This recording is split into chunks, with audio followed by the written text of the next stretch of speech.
is I want to talk to you, if you don't mind, Nick, about your brother John, your younger brother John, who I believe was in the last few years was diagnosed with Parkinson's, and you're now a VIP supporter of Parkinson's UK, and are doing your bit to try and raise funds for this very important cause. But tell us first of all about John. When exactly was he diagnosed? Well, he was officially diagnosed 5 years ago.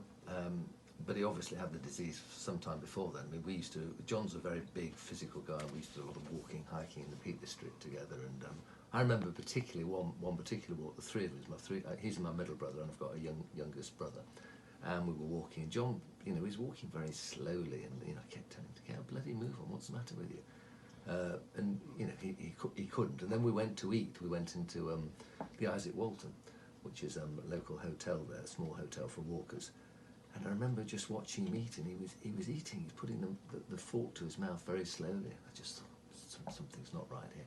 So, and it wasn't diagnosed until I think about 2 years later. And there's no sort of quick test. You don't go and see a doctor and they say, well, look, we need to monitor your movement, and they'll do various tests over a period of time and watch the deterioration, and then you get a diagnosis. But you live in Cheshire, and John's in Nottinghamshire. Yeah. So obviously you're not seeing him every day. Every No. time you went to see him, every sort of few weeks or couple of months, did you notice something else in that? Yeah. As you said, it wasn't finally diagnosed till some time later.